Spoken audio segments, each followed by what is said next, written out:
మరి అట్లా సరిగురు మేలుకున్నాడు. రవిని ఓడించాలంటే 60 కోట్ల అయ్యలు అటువంటి ఒక ఇంద్రచంద్ర దేవేంద్ర 60 కోట్ల అయ్యలు ఏ అయ్యలైనా కూడా మరి చక్రవర్తి విని ఆటాడి ఎవరైనా ఆటాడి ఓడిపోయిన వాళ్ళు కానీ ఆట లోపల గెలిచిన వాళ్ళు లేరు. చక్రవర్తిని కనుకనే ఓడించాలంటే వాళ్ళ తమ్ముడు దగ్గరికి బ్రాహ్మణేశం మీద కట్టుకొని తమ్ముడు దగ్గర పుష్పం దగ్గరికి వచ్చిండు. అయ్యా పుష్పరుడా, నీ తోడబుట్టిన అన్నగాడు చూడు పెళ్లి చేసుకుంటూ పేరంటం చేసుకుంటూ నీకు చెప్పలేదు, లగ్గం చేసుకుంటూ నీకు చెప్పలేదు, ఒక కొడుకునే అన్నాడమ్మా.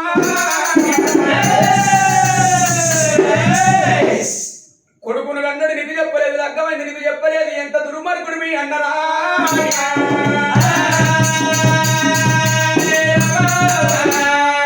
అన్నంటే పంచప్రాణం. నేను అటువంటి చిన్ననాడు మా అన్న అవయ్య నాన్న చచ్చిపోతే మా అన్నగాడు తోడబుట్టిన అన్నగాడు సారి తెంపు చేసిండు, బ్రతకని ఈ సల్లగుండనని చెప్పి తోడబుట్ట తమ్ముడు అన్నాడు. మరి ఇట్లా అటువంటి పుష్పంగును కోపం రాకుండా పిరికడ బండారు పట్టిండు.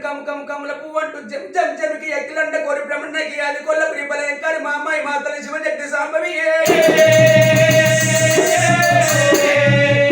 చిడికరేలు మధ్యలు సిక్కలు జడులు పెద్దలేలు మంత్రాలు పేరు చెప్పి చదివి పుష్పంగు నేను కొట్టంగా అన్నను అటువంటి అన్న పేరు చెప్తే 500 కొడికిండి.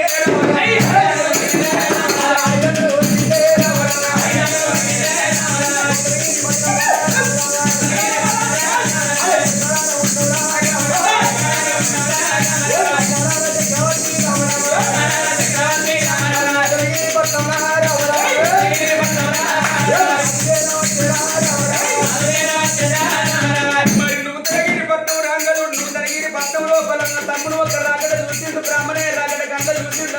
నా తమ్ముడు అట్టున్నాడు బంగారు పులిసి చేసినాడే.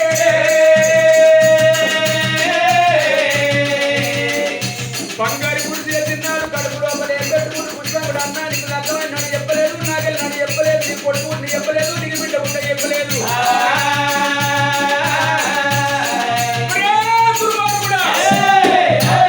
నీకు నాకు ఘోర ఇద్దరే జరగాలరా. అయినా నువ్వు నాకు చెప్పలేదు కాబట్టి మనం ఇప్పుడు పందెం ఆట ఆడాడి నువ్వన్న ఓడిపో నేనన్న ఓడిపోతానా.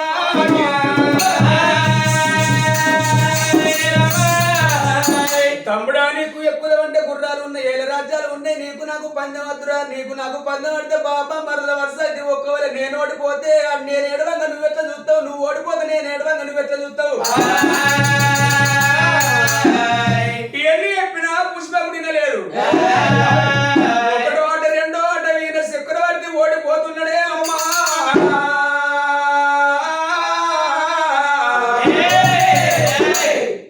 తోడబుట్టిన అటువంటి అన్నగాన్ని బడల వీణ కట్టలేసి లోగిల్ని ఎల్లతో పెరా ఓ ఈశ్వరా.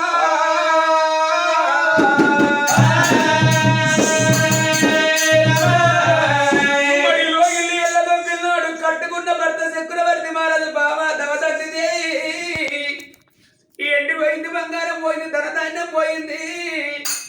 నువ్వు కొడుకునెత్తుకోవమ్మా.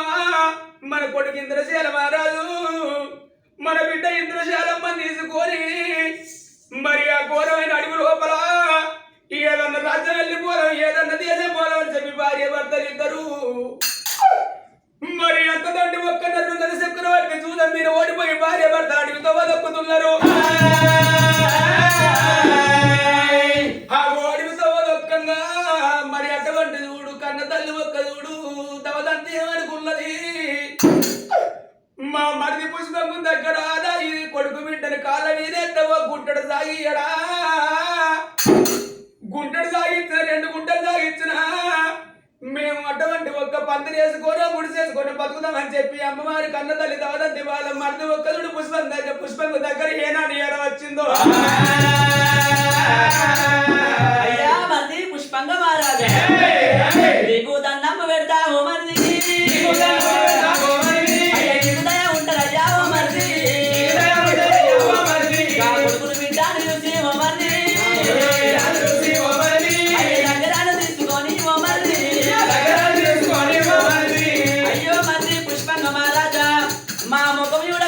అని కొడుకు బిడ్డ ముఖం చూసి ఒక్క గుంట 2 గుంటల భూమి ఇస్తే ఆ భూమి లోపల మేము గుడి చేసుకొని బతుకుతామయ్యా.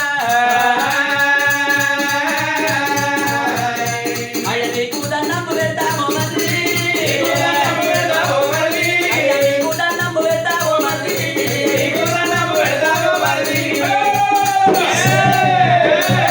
ఆగో ఎంబడి ఉన్న కలియనవాడు లోపల ఉండి ఎలా గుంటెడు 2 గుంటల భూమి ఇస్తే ఈ ఊరు లోపల పెరిగి పెద్దవాళ్ళు అయితే ఈ ఊరు రాజ్యం ఎవరిదంటే అటువంటి చక్రవర్తి మహారాజు ఓడిపోయిన రాజ్యం అని చెప్పంటే మా తమ్ముడు కొడుకు మా అన్నగారి కొడుకు పెరుగుతారన్న బ్రతకనియడే. మరి కలి అనేది అటువంటి తన లోపల ఉంది కాబట్టి అన్నను అందరం లోగిలి ఎల్లగొట్టంగా కొడుకును పట్టుకొని బిడ్డను పట్టుకొని చక్రవర్తి మహారాజు ఉన్నారు. నల్ల చక్రవర్తి కొడుకును పట్టుకొని బిడ్డను పట్టుకొని అయ్య రామ స్వామి రామ అయ్య వచ్చే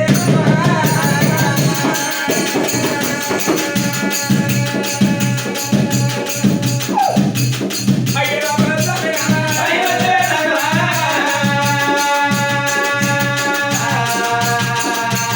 అయ్య రామ స్వామి రామ కొడుకు బిడ్డను ఎత్తుకొని అడిగితో వచ్చి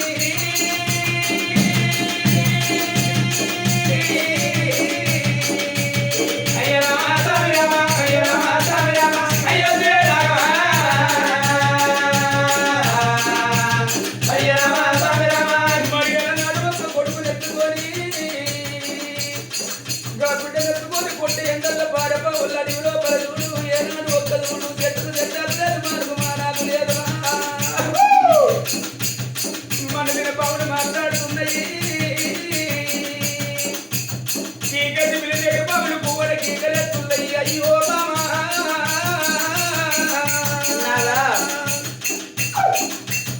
కొట్టేటి ఎండల్లో పాడేటి పౌడు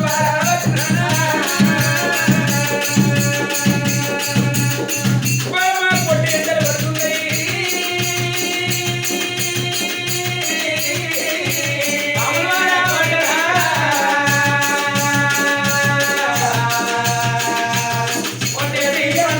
అడవి లోపల భార్య భర్తలు ఇద్దరు అడవి లోపల 12 ఆడు తిరుగుతున్నారు.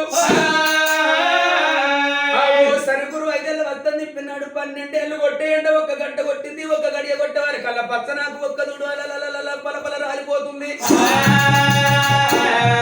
అరిచేతుల వీణ కట్టుకున్న భార్య దవదంతిని నడిపిస్తుండు. బామా నీ అవ్వగారి పట్నం బొమ్మంటే ఓపోతివి,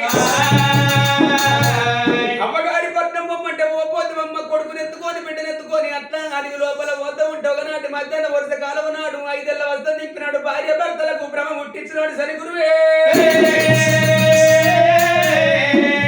నాదా ప్రాణేశ్వర మరి అవ్వగల్ల నాడు అందరూ పండుగల నాడు పాసం అందరూ ఇద్దరు కూడా అటువంటి కొడుకు బిడ్డ ఉండంగా నీతోటి నాకు భ్రమ లేదు, నాతో నీకు ప్రేమ లేదు. మరి కొడుకు బిడ్డను ఎక్కడన్నా వారేసి రావయ్య అంటే అద్దమ్మ చెప్పి భర్త అంటుండు కావాలని అయ్యా నువ్వు నేను ఇద్దరం కలిసిమెలిసి ఉండాలంటే మన కొడుకు బిడ్డ ఉండద్దని చెప్పి ఆ దవదంతి బాధపడ్డప్పుడు దవదంతి బాలను అటువంటి కనుకనే సరే బావా అని చెప్పి కొడుకును బిడ్డను తెల్లారి వరకల్లా వేరే స్థలంలో వదిలిపెట్టి భార్య దగ్గరికి వచ్చినాడే. భార్య దగ్గరికి వచ్చే వరకల్లా అటువంటి కనుకనే తెల్లంగా తెల్లారి దేవకోటి కూర్చే పాయిరాలు తెల్లారి పర్వతాలు తెల్లారి కోగిలలు కూర్చే కొమరవెల్లి తెల్లారింది. అయ్యా కొడుకులు ఏరి నాదా పోనాదో మన బిడ్డ ఏది నాదా పోనాదా కొడుకు నాదా పోనాదో ఎడవారు ఏది నావు ప్రాణనాదా మన కొడుకు నేరిది పోనాదో భూమిపైన బతకలేదు పోనాడా మన బిడ్డ లేనిది పోనాదో నాదలేను భూమిపైన బతకలేను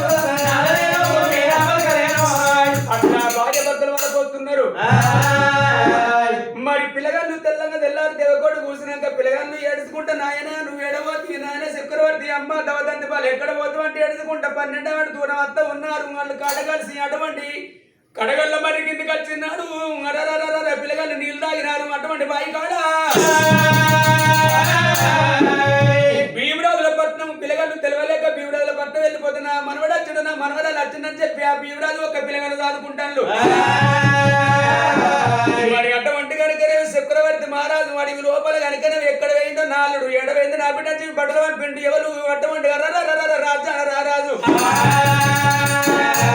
భీమరాజు కూడా అటువంటి మంత్రి మళ్ళీ పంపిండు అడవి లోపల మీద ఎటువంటి కింద పాదం గాలి అటువంటి చూడు ఎక్కలే నాకలు పుట్టించిండు అటువంటి కనుక అమ్మాయికి నాకు ఆకలైతుంది నాకు లేని దూప పుట్టింది అని చెప్పి అనవారి కల్లా లేని ఒక్క దూప పుట్టింది ఎక్కడికన్నా వెళ్ళిపోయి నీళ్ళెమ్మని చెప్పి అటువంటి కట్టుకున్న భార్య అన్నప్పుడు సరే ఇక్కడ ఉండవమ్మ నేను నీళ్ళు పట్టి కత్తనాడు చక్రవర్తి మహారాజు బయలు వెళ్ళినాడే మరి చక్రవర్తి మహారాజు నీళ్లకు బయలుదేరిండు పోంగా అడవి లోపల కాలింగాలం అడుగు లోపల అటువంటి కనుక కలికి సింగుల బాయిక నీళ్లు ముంచుకొని వెనుక మరి రంగు అటువంటి కరకొడుకుడు కళ్ళ చూసిండు కాడిచ్చి ఇసం కొట్టే వరకల్లా రారాజు ఒక నల చక్రవర్తి అయిండే అమ్మా చక్రవర్తి పోయి నల చక్రవర్తి అవతారం ఎత్తరు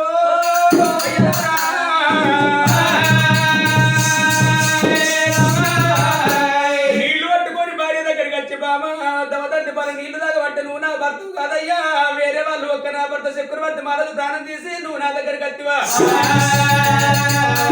మరి ఆనాడు ఒక్క చక్రవర్తి మహారాజు మరి భార్య భర్తలు ఇద్దరు అగో అయ్యా ఇటువంటి ఒక్కరు చూసినా ఈడికెళ్ళి వాసిపోతారు మరి ఇటువంటి ఒక్కరు నల చక్రవర్తి ఒక్క దూదమాట ఆడిండు అటువంటి ఓడిపోయిండు మరి ఇడికెళ్ళి పోతా చూడు అటువంటి ఒక్క కొన్ని ఏళ్ళైన కానీ వీళ్ళు భార్య భర్తలు కలవారయ్యా మంగళ అని పాడారే మా మందరికి మంగళ ధ్వని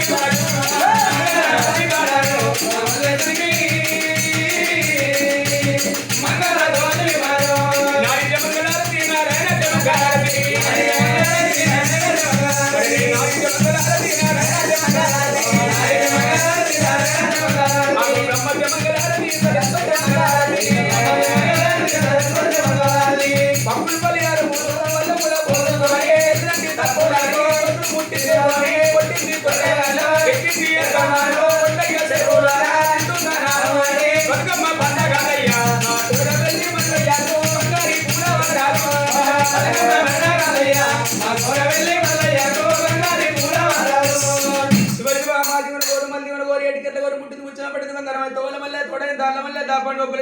ఉండని భక్తుల దేవుని భాగ్యాలు కోరిని మరి జగిత్యాల జిల్లా గొల్లపల్లి మండలం నా పేరు ఉప్పు పర్వతాలు నా ఎంబడున్న పిల్లగాడు మా అల్లుడు రాజు డోలు కొట్టాడు ఆయన అల్లుడు మా అల్లుడు హరీష్ మా బాబా బక్కన్న మా తమ్ముడు వంజి అయ్యా అందరికి శరణార్థి